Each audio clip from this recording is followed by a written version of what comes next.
We're talking about men who have responsibilities. And so the question that we keep getting, what will my family eat? Well, I go for circumcision and I am healing. The others are long periods of sexual abstinence, sharing service sites with youth, because our service sites are open to everyone, and all the most of our service providers are female, and so it is something that we are grappling with.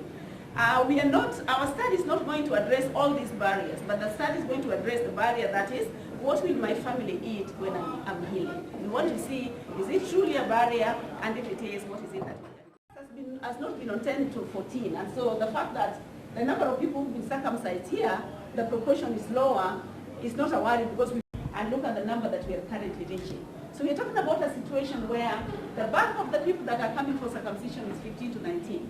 Between 25 to 49. We're not saying they're not there, they're there, but we're just not reaching them. So what is it that we need to do differently? One, so what is the goal of the VMMC? Both as a region and nationally, are we looking at immediate impact on HIV? Are we looking at medium term, which is like in the next 10 years?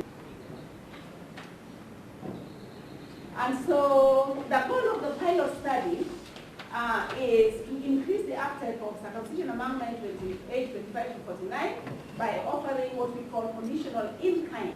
And so 3 days is more or less sufficient. The only people who may take longer are the people who are engaged in manual labor.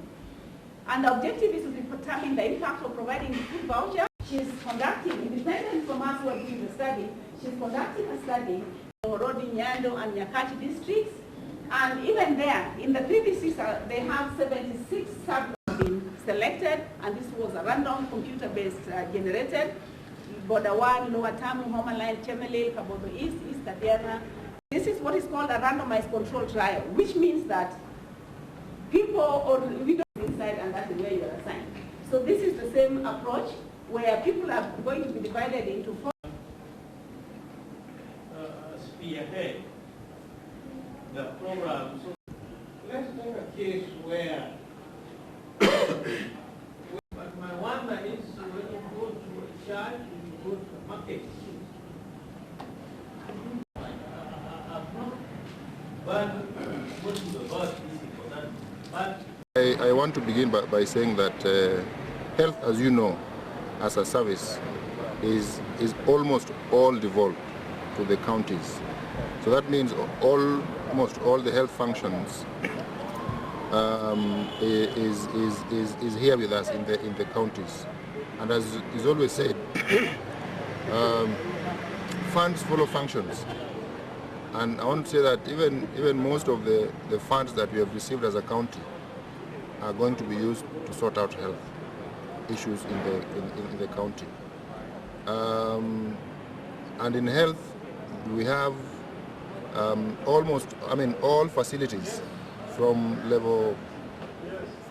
the provincial hospital, district hospitals, sub-district hospitals, and dispensaries and health centers are all devolved in terms of function. So the governor will be responsible for all the functions, including procurement, human resource, service delivery, and every other thing that is going to happen in those facilities. Apart from that, we are going to be concerned with preventive health, public health, ambulances, mortuary, and cemeteries. So VMMC, as we all know, is an issue for the uncircumcised.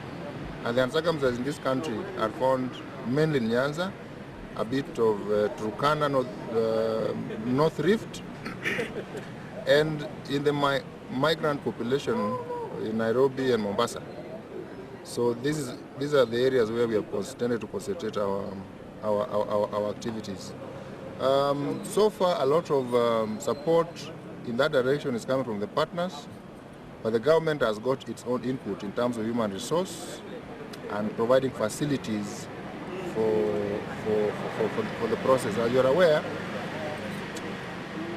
voluntary male circumcision, the beginning was very stormy in the early 2008, particularly from the socio-cultural aspect. We had a lot of problems trying to explain to people that for centuries have not circumcised. But now we convince them, and with the support of the Luo Council of Elders, our youth, our stakeholders, and most importantly the press, we've had a breakthrough to the extent that now the numbers, particularly the between 15, 16, 17, 18, 19, 20, 21, 22, that generation of that population is really into voluntary male circumcision. With the school-going population, but as you're aware, we have had a bit of problem and challenge with the people engaged with income. They're concerned about their families. They're concerned about what will the family eat during the period of recuperation. And this is why we called you here for this particular meeting, so that we can hear from you and we can also prepare you psychologically for what you want to do.